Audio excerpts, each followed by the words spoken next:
welcome to our YouTube channel. My name is Stephanie, and today is a very special day. September 22nd, some of you out there in the world might know, is known as International Hobbit Day. This is because September 22nd is the birthday of both Bilbo and Frodo Baggins. It also happens to be my birthday, but since it's my birthday and I get to talk about whatever I want to talk about, and since it's International Hobbit Day, I figure I'd talk about Tolkien for a little bit with you. Talking Tolkien. Ooh, no one's ever used that before, I'm sure.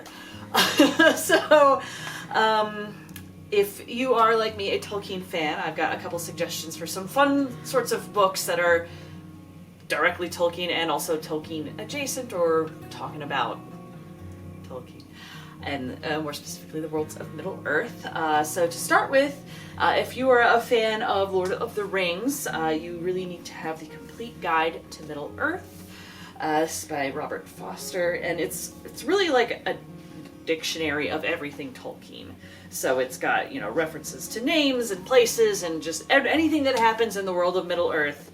There it's, it's all alphabetical, so you can look up, Cirith Gorgor and find out that that's the great pass into Mordor at the meeting of the Ered Lithui and the Ethelduath.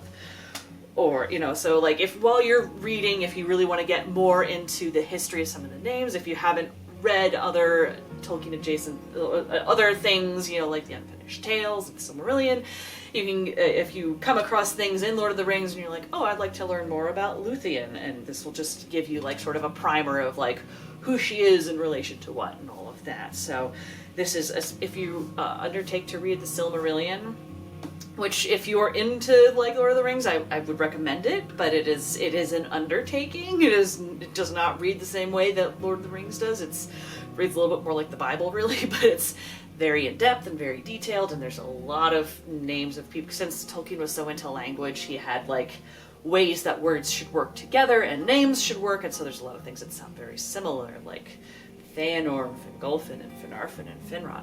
And so this really helps to keep all of them straight and all the different stories. Like, okay, so that's that person and that's that person. Got it. So really helpful, useful guide if you really want to dive more into the world of Middle-earth. So, and then another, if you are a fan and want to have just one edition that's got all of the 3 Lord of the Rings books in one book, the way that Tolkien originally wanted it to be, this is the one to have. Look at this beautiful script on the side. Actually, it's like that. It's beautiful Elvish.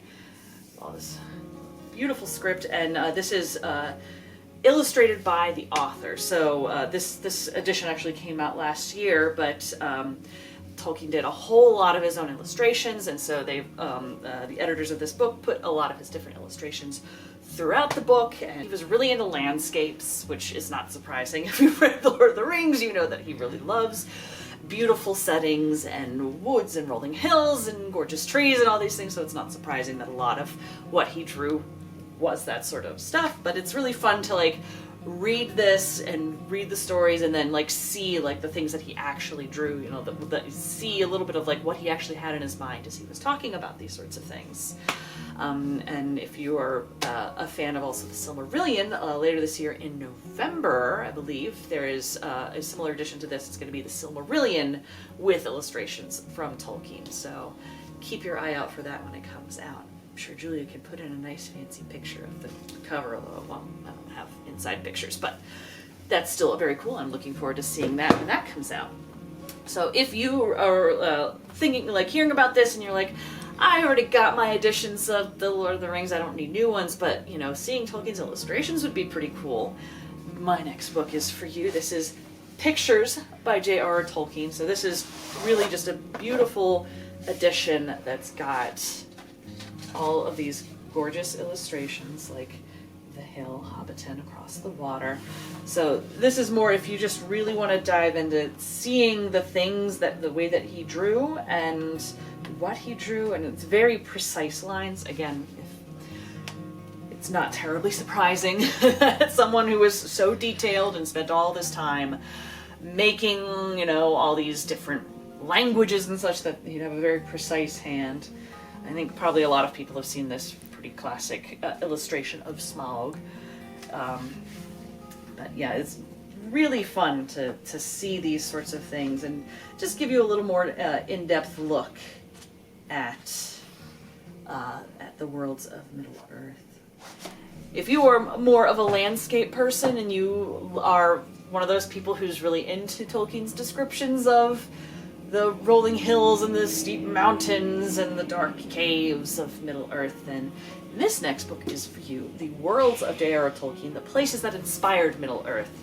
So this is like an in-depth look at the actual real places that Tolkien went to and loved that inspired a lot of the different landscapes that he talks about that he created. So it's like real world inspiration for his fantastical worlds, because he did, he was a medieval scholar and he lived in England and he grew up in South Africa, so he'd seen a lot of places and was very into nature, obviously. So there are many real world places that gave him a lot of inspiration. So this is a cool book if that is your thing.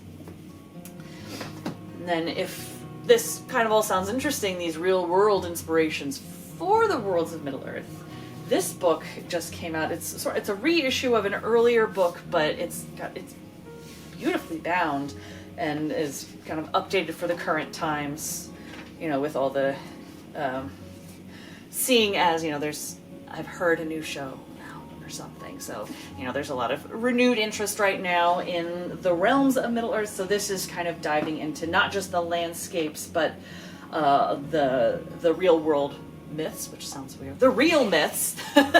But, because as a medieval scholar, he, obviously Beowulf was a huge influence on him. A lot of Norse mythology he was very into.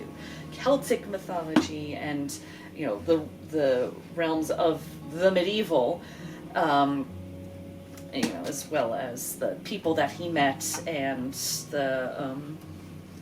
and his own Christian upbringing and, his Catholic, his beliefs had influences. So this is just like a huge different overview of just all the sorts of things that really played a role in how Middle-earth was shaped. So it's a very cool book. I'm looking forward to diving more into this one. And the last one is a little bit more of a fun one. This is recipes from the World of Tolkien. So if you're one of those people who likes to have movie marathons or Tolkien days where you make a bunch of, have a big Hobbit feast, or those sorts of things, this would be a pretty fun book. There's lots of different recipes in here. Some of them are, like Beorn's honey cakes and, Sam's coney stew. But there's also things that are just generally inspired. I think there's flame stuffed peppers that are inspired by Balrogs. So it's kind of a variety of things that are just fun and sounds pretty tasty. I'm looking forward to trying, lembas bread and Bilbo's spiced cakes. So there's also a recipe in here for Gollum's raw fish, which I think is just a sushi bowl. But can't imagine Gollum would have had much interest in the rice, but he probably would have been pretty down with sashimi. But anyway, just ending in that fun note there. So that's my Tolkien walkthrough, some fun different things to celebrate International Hobbit Day and my birthday, because I like both of those things. So thank you so much for joining us today. If you like what we're doing here, we'd really appreciate it if you would like this video and subscribe to our channel to keep seeing all the interesting things that we like to talk about on this channel. Thanks for joining us. Bye.